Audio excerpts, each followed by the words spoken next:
I'm going to go through and try to flip some of the drum sounds. Just kind of double it here.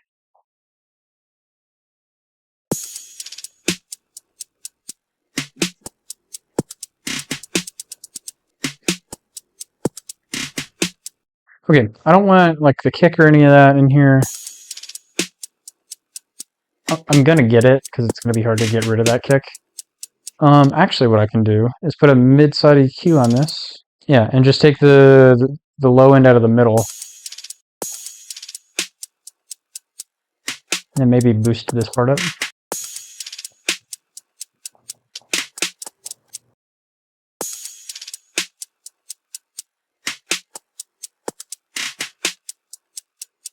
I'm gonna manually take out the low end anywhere that there is a kick. I'm gonna pull this in here, and then I'm gonna automate it in. Then I think I can just repeat this just like this. As long as this lines up, let me make sure this lines up.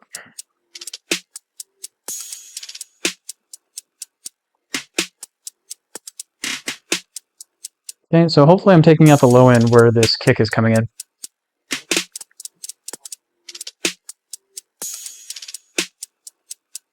Okay, so there's still a little bit of a kick in this at times. But I think that's okay. I don't think that's the end of the...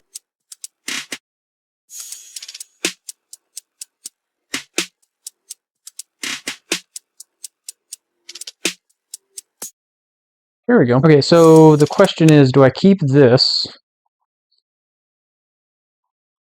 Or do I change the drums more?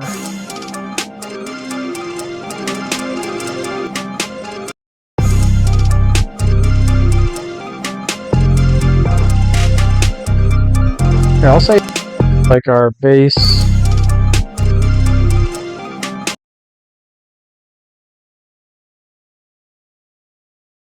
So this is a C, copy MIDI to clipboard. And then, is that what this is?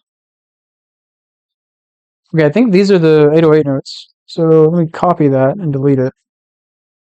And then I'm going to open up a different pattern with like a different... Oh, there's already one down here. With a different 808. So I should just be able to paste this.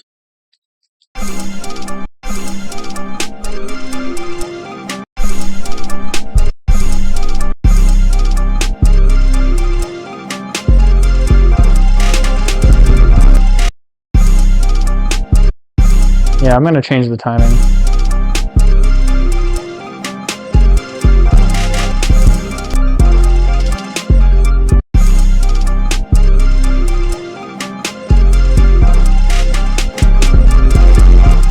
So these aren't going to be perfect, but that's actually okay.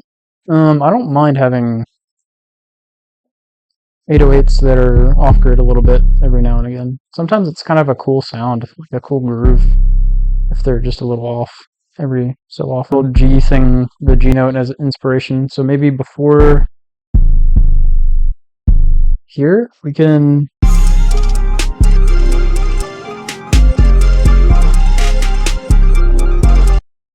And maybe one more time right here.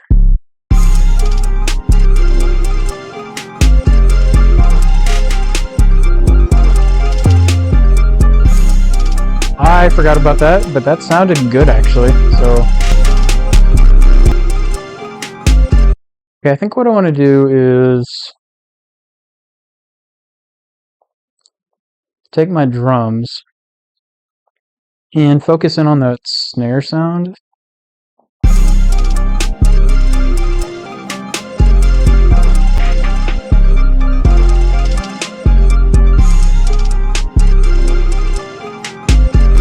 And if it's not in this range where the snare is mostly dominating, I'm going to essentially lower the volume. So in this low section,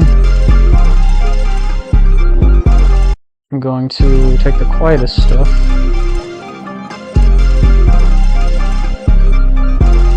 and lower it.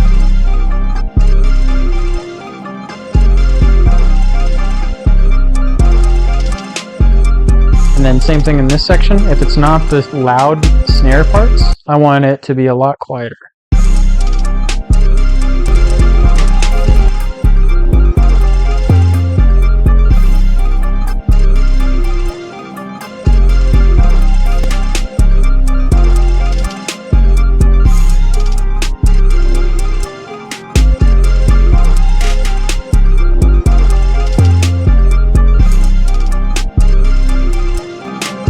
Sounds phasey. I think what I'm going to do is layer another snare with this, as well as like my own hats and kicks and other drum sounds.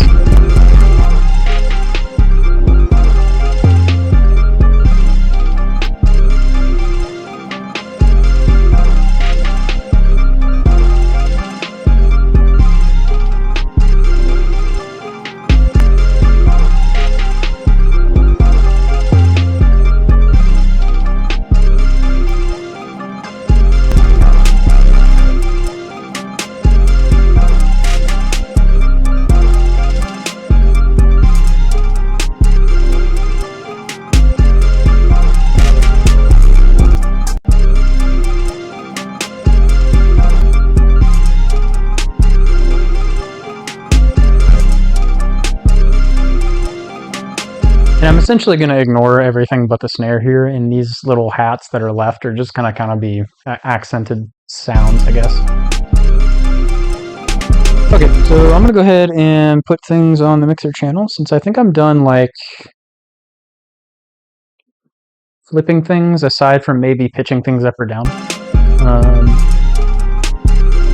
Well, I could put a noise gate on this. In fact, I think I'm going to.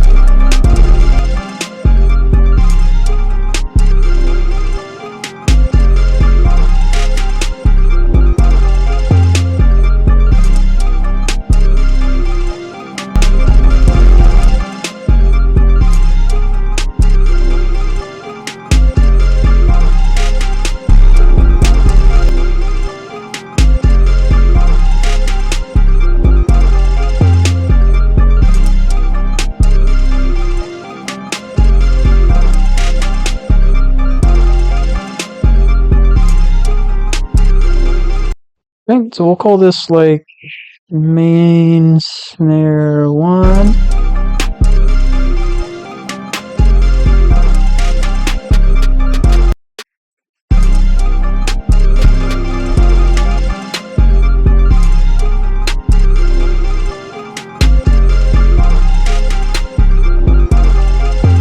It's kind of whistly sounding, this chop snare is.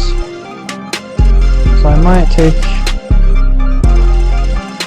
a little bit of that out.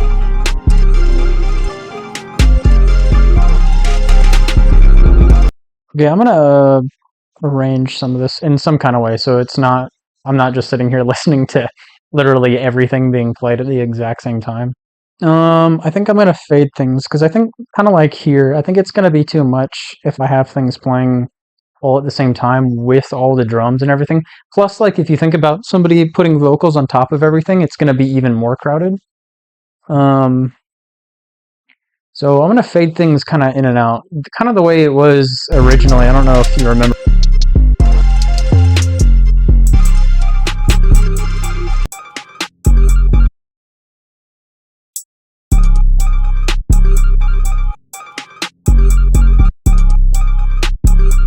Let me try reversing it. That's kind of cool.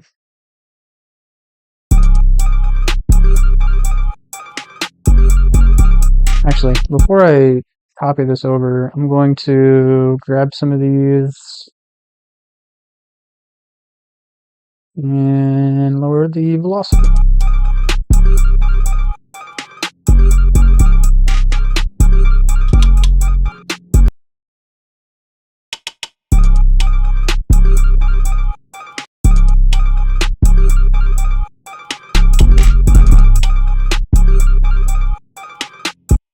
think it would sound cool if this did a roll.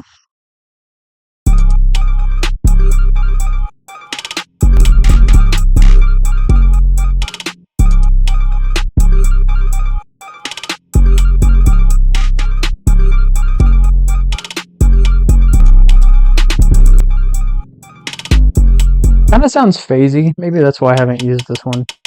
Doesn't really sound...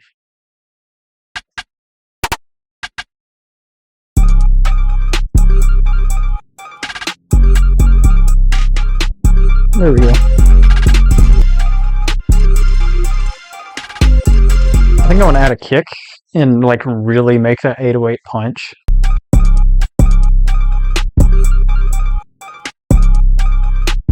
That's not intentional. That's because the 808 is hitting a little bit, what is that, sooner than it's supposed to be.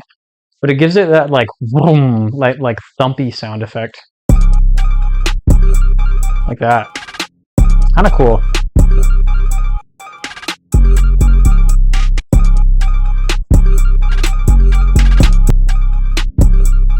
That's cool. I like how it's like every other time it kind of hits on time, but then this is the only time that the 808 is early. And it gives it that thumpy sound effect. That's cool.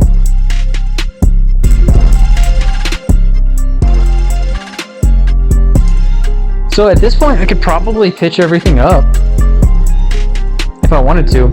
Although, the reason I said I was going to wait to pitch things up until I added an 808 earlier was because like sometimes you want the 808 to just hit differently, and the way to do that is to pitch it up or down.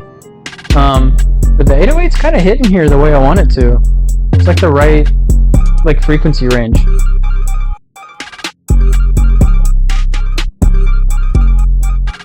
Because like if the beat was pitched down, so I think if I do this, everything should be pitched down 3 semitones.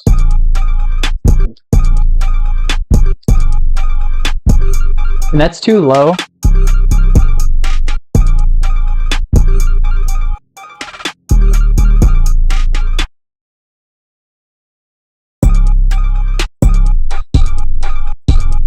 Oh, okay, it does change that. Yeah, but this is too low for the 808. It's like, and so I would want to pitch that up. But the way it is now, it sounds fine. It doesn't sound too low. Like, you can hear it.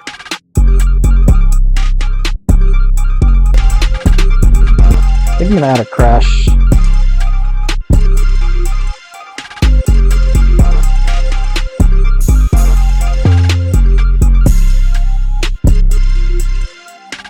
Ooh, I don't normally do this, but I'm gonna add a reverse crash.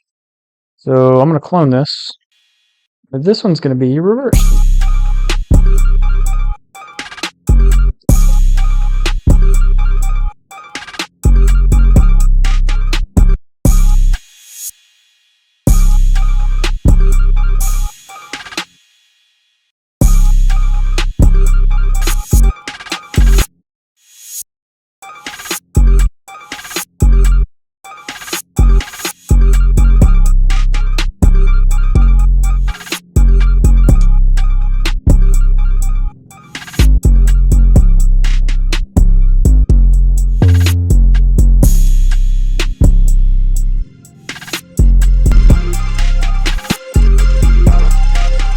Okay, I think as far as like this video is concerned, that's about as much as I'm going to do. There's going to probably be more that I'll actually do with this.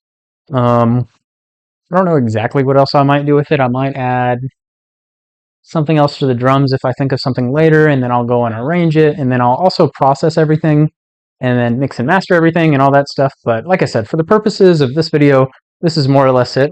We took, I think I deleted it already, but yeah, I deleted it for, you know, for space and because I don't like seeing stuff I don't need over here. But we took the like original beat that you heard at the beginning and we turned it into this.